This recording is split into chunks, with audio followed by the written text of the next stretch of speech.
தீபாவளி பண்டிகையை முன்னிட்டு சேலத்தில் புத்தாடைகள் வாங்க மக்கள் திரண்டதால் கடும் போக்குவரத்து நெரிசல் ஏற்பட்டுள்ளது. இது தொடர்பான விவரங்களை செய்தியாளர் மோகன்ராஜிடம் கேட்கலாம். மோகன்ராஜ், காட்சிகளிலே பார்க்க முடிகிறது, வாகனங்கள் நீண்ட தூரம் நிற்கின்றன அணிவகுத்து. இதனை சீர் செய்ய என்ன நடவடிக்கை எடுக்கப்பட்டிருக்கிறது? விவரம்.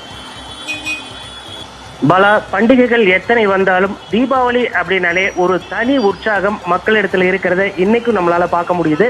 குறிப்பா மற்ற பண்டிகைகளுக்கு ஓரிரு நாட்களுக்கு முன்பாக மக்கள் தங்களுக்கு தேவையான பொருட்களை வாங்குவார்கள். ஆனால் தீபாவளி அப்படின்னாக்கா கிட்டத்தட்ட 2 வாரங்களுக்கு முன்பாகவே புத்தாடைகள் உள்ளிட்ட பொருட்களை வாங்குவதற்கு மக்கள் அதிக அளவில் ஆர்வம் காட்டி வருவதை நம்மால் புரிந்து கொள்ள முடிகிறது. அதன் அடிப்படையில் தான் சேலத்தில் ஞாயிறு விடுமுறை தினமான இன்று ஓமலூர் பிரதான சாலையில், குறிப்பாக 4 ரோடு சந்திப்பு முதல் மத்திய பேருந்து நிலையம் வரையிலான கிட்டத்தட்ட 1 கிலோமீட்டர் தூரத்திற்கு மக்கள் அலைமோதிய காட்சிகளை நம்மால் பார்க்க முடிந்தது.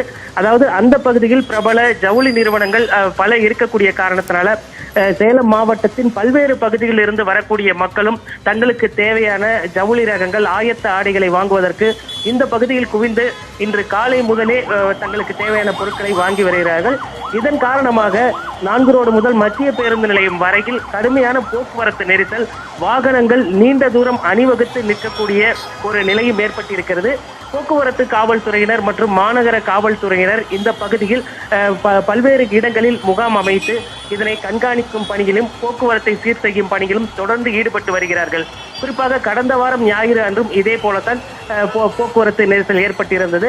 வார வேலை நாட்களில் மாலை நேரங்களில் இது போன்று துணி ஜவுளி ரகங்களை வாங்குவதற்கு மக்கள் குவிந்தார்கள். ஆனால் வார விடுமுறை நாளான இன்று ஏராளமான மக்கள் இன்று காலை முதற்கொண்டே இந்த சாலையில் குவிந்து தங்களுக்கு தேவையான ஜவுளி ரகங்களை வாங்கியதால் இது போன்ற ஒரு போக்குவரத்து நெரிசல் ஏற்பட்டு வாகன ஓட்டிகளும் சிரமத்திற்கு உள்ளாகினர். பாலா, விவரங்களுக்கு நன்றி மோகன்ராஜ்.